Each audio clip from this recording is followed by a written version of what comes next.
Welcome to the Reading Culture Advantage. This is the on-demand version of the Module 5 webinar.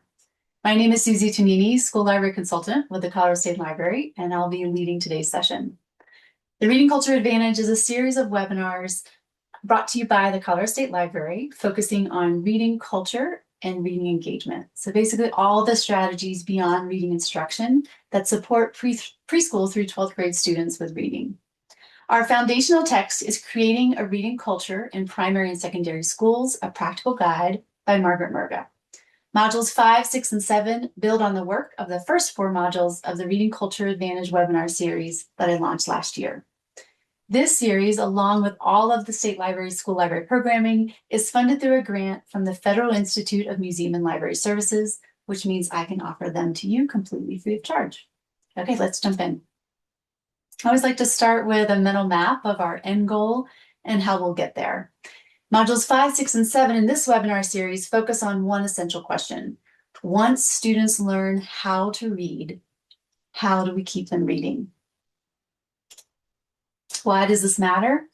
Because frequency of reading drives achievement, impacting vocabulary, math performance, and cognitive development more powerfully than parental education level. And these are not just short-term wins. Reading regularly at age 10 predicts vocabulary strength 30 years later. Additionally, research shows that childhood reading skills directly correlate with adult earnings, with the greatest economic impact for students from disadvantaged backgrounds. New research reveals that reading for pleasure literally builds bigger, more developed brains, especially in regions governing cognition, mental health, and attention. These brain structures become the foundation for all future learning and well-being. The 2023 University of Cambridge study is unprecedented with a data set of over 10,000 US adolescents, and it is the first research to connect early reading for pleasure with brain structure, cognition, and mental well-being. And they found that the optimal amount of pleasure reading is 12 hours per week. But we're losing ground. Daily reading for pleasure in the US has dropped more than 40% in just 20 years. That's a finding from a massive study of more than 236,000 Americans. And these reading declines are also true for children and younger teens. Among 9-year-olds, daily reading dropped from 53% to 39% in just a decade. And 16% reported that they never or hardly ever read for fun, and that is the highest rate on record. Meanwhile, fewer than 1/3 of 4th and 8th graders nationwide read at proficient levels, meaning most students struggle to consistently understand and interpret written text. The connection between reading frequency and achievement is not abstract, it's urgent. So what do we do and how do we get there? In Modules 4, we explored the Reading Culture Action Plan, and it's basically my synthesis of Merga's work. It's a 9-step collaborative framework for increasing student reading engagement. And in Modules 5, 6, and 7, we'll dive deeper into key strategies from that plan. Today, we focus on tools for assessing opportunity for change and impact. In Module 6, we focus on partnering with families and caregivers using the Family, School, and Community Partnerships framework. How do we level up our engagement with parents? And finally, in Module 7, Gabrielle Mace will return with the detective experience, an innovative approach to jumpstart reading motivation and inquiry learning. So let's dive into today's focus, assessing opportunity for change and impact. Assess opportunity for change is step 2 of the Reading Culture Action Plan. It's what happens after you take that first step of identifying your key stakeholders. And the goal is to identify what your school is already doing and whether it's actually working by collecting data and auditing practices at both the school and library levels. And you'll assess 2 types of practices. Explicit practices are visible and measurable, like library visits, library book circ, daily choice reading time, author events. Tacit practices reveal what actually happens, the unspoken realities that often matter more. They show us what gets valued when time is tight, the hidden messages that students receive about reading, and barriers that policies don't address. So here's an example. Let's say you have a school that, similar to Gabrielle Mesa's Just Read project, they've carved out 15 minutes in the school day for all students and staff to engage in silent, sustained choice reading. But in some classrooms, during those 15 minutes, students instead do homework or teachers grade papers or reading gets skipped for a quiz. The tacit practices in those classrooms are sending the message that sustained silent choice reading is a lower priority.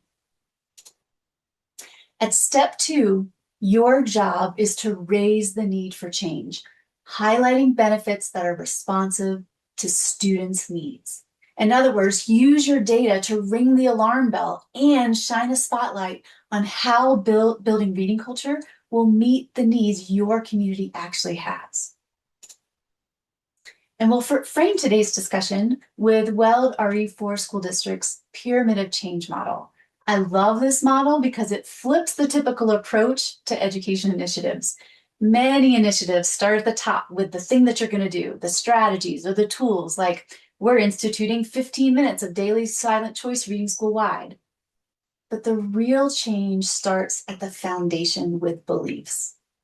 For example, do teachers and administrators believe that reading beyond assigned work even matters? If not, then they likely won't implement that 15 minutes of daily silent choice reading with fidelity. Other examples of beliefs related to reading culture include, do we believe the library's space, resources, and programming should meet all students' needs? Do students see themselves as readers? Do students think reading can benefit them in the future? And from there, we move up the pyramid. So instructional practices that align with those beliefs, then structures that support the work, and then finally, the specific strategies and tools. We're going to explore 3 assessment tools to evaluate reading culture and engagement. And this first tool focuses on the foundation of that pyramid of change, beliefs, and instructional practices. And with permission by the creator, Pernille Rip, I adapted her reflection tool called Would I Like Being a Student in My Own Classroom? And for all 3 of these assessment tools that I share with you today, I really need to thank the Colorado School Library Leaders Team, otherwise known as COSL, for collaborating with me to improve these tools. At our September workshop, we got together and they reviewed each of these assessment tools in depth and provided great feedback for making them better. So the result of the adaptation is this new reflection tool, Would I Like Being a Student in My Own Library? And this tool prompts us to think about how students experience the library, how we interact with students, and how we learn from them to strengthen the library program from the moment they enter, how they explore, engage, and grow in the library, and how they feel when they leave. And you can access that tool using the bit.ly link. To familiarize ourselves with this tool, we're going to use the traffic light protocol. So in just a minute, I'm going to ask you to pause your video for 2 minutes. And during those 2 minutes, I'd like for you to scan the questions and mentally code each one.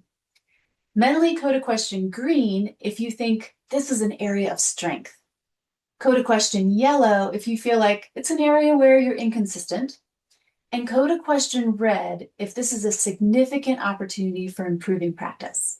So go ahead and pause, and I'll see you in 2 minutes. Welcome back. So when you think back to the questions that you mentally coded as red or yellow, those are potential opportunities for change.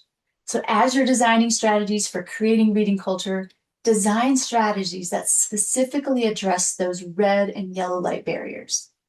For example, consider the question, do students have opportunities to make choices about what they read and learn in this space? Let's say you coded this red because your school uses Accelerated Reader, and at this moment in time, students can only check out books within their AR range.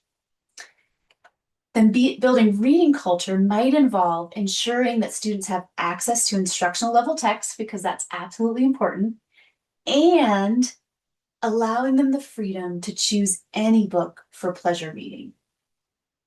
And then the green light areas represent strengths to build on. For example, if you read the question, how do students feel when they leave the library?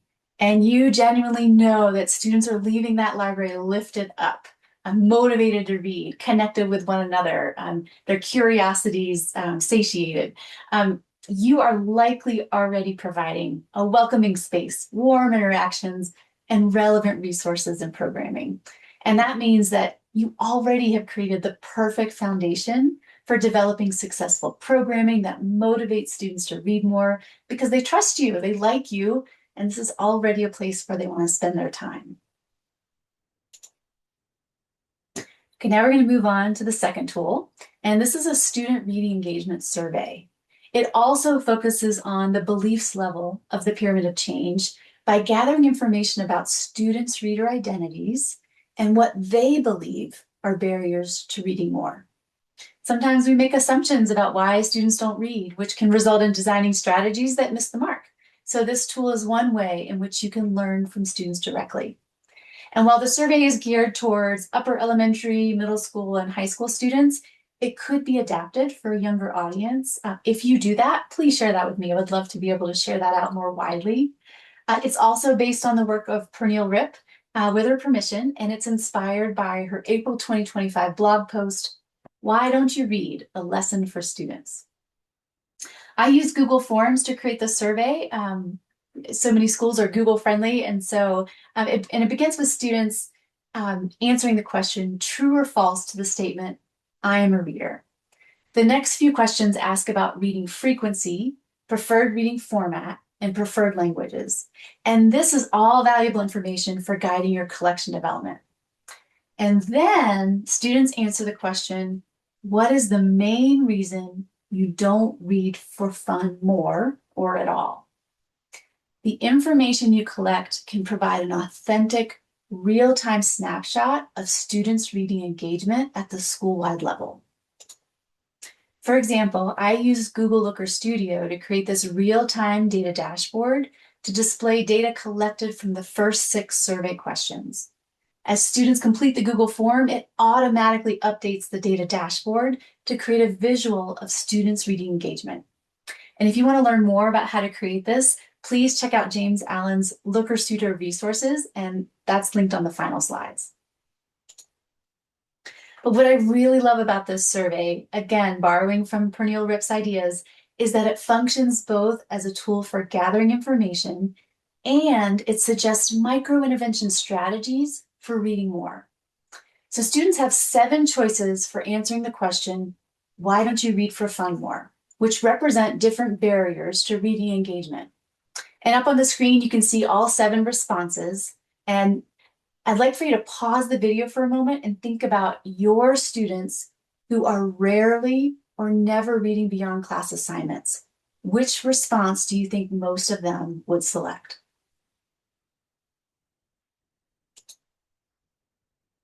Okay, so here's where the choose your own adventure happens.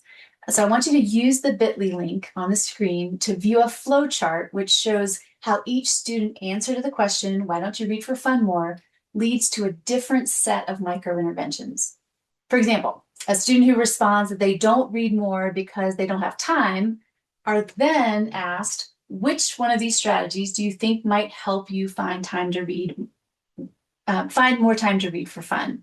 And they can select one of 4 micro-intervention strategies, like try a 5-minute read, listen to audiobooks while doing something else, keep a book or ebook on hand for moments of waiting, swap 5 minutes of screen time for reading, or they have the option to suggest their own idea. Then you can use this information to guide your library instruction and programming. For example, if a lot of students identify an interest in trying audiobooks, you now have a list of students who you can invite to join you at lunch for a special Audiobooks 101 session. And finally, the last survey question provides immediate feedback on the most impactful actions you as a librarian can take to support their reading. So the question asks, what would help you read more for fun? And the students can answer more time to visit the library, more book recommendations, more access to different formats like ebooks or audiobooks, more books that interest them, a comfortable place to read, or they can suggest their own ideas. If students request more time to visit the library and browse books, it is so powerful to share with classroom teachers and administrators that the students themselves are asking for more library access. You have that data in hand to share with them. If students want more book recs, there are all kinds of strategies for supporting this, like book displays throughout the school, book talks, blind date with a book request forms. How much easier would it be to arrange to pop into language arts classrooms for 5-minute book talks if you already have the data showing that students want this? Student feedback related to different formats, different topics, a comfortable place to read, that also provides valuable data to share with decision makers whose support you will likely need to budget for those new formats, new titles, and updates to the library environment. So there's a lot to explore with this survey. So after this session, I encourage you to just explore the different pathways and micro-intervention strategies and start thinking about how you could use what you learned from students to design targeted programming.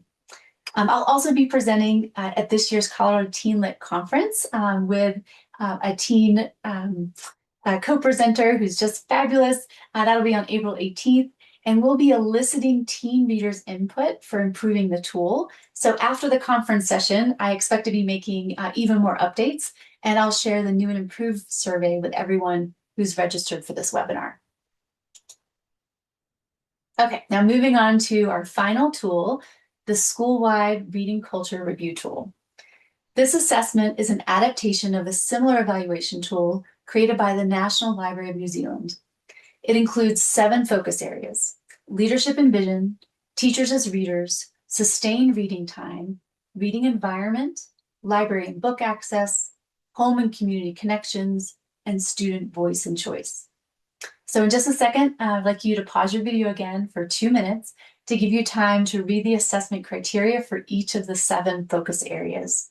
And while you're reviewing the tool, ask yourself, what is my largest opportunity for change? Go ahead and pause your video. Okay, welcome back. So this school-wide reading culture review tool is an example of an evaluation process that could be used both to assess opportunity for change, so in that planning stage, step 2 in the reading culture action plan, and to monitor and strengthen the change process, which is step 8 in the reading culture action plan, excuse me. So it can be that before and afters tool. In chapter 5 of Merga's book, she provides in-depth guidance for evaluating reading culture progress. She emphasizes that building a reading culture is an iterative process.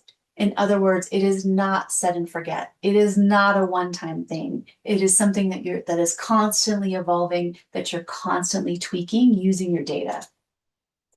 To successfully build a reading culture, the reading culture team will need to gather multiple forms of quantitative and qualitative data, so explicit and tacit practices.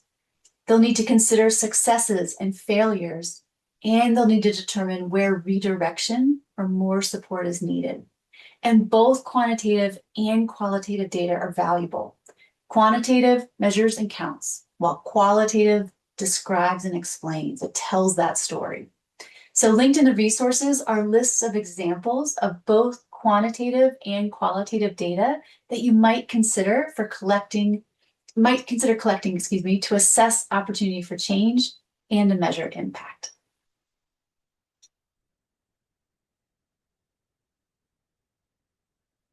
Okay, so we obviously weren't able to participate in breakout rooms on our on-demand, but I hope that you will find someone in your school library community to share your ideas. If you need a thought partner, please always don't hesitate to reach out to me, and you all have my email address. And that is, I would absolutely love to be able to be that sounding board for your ideas.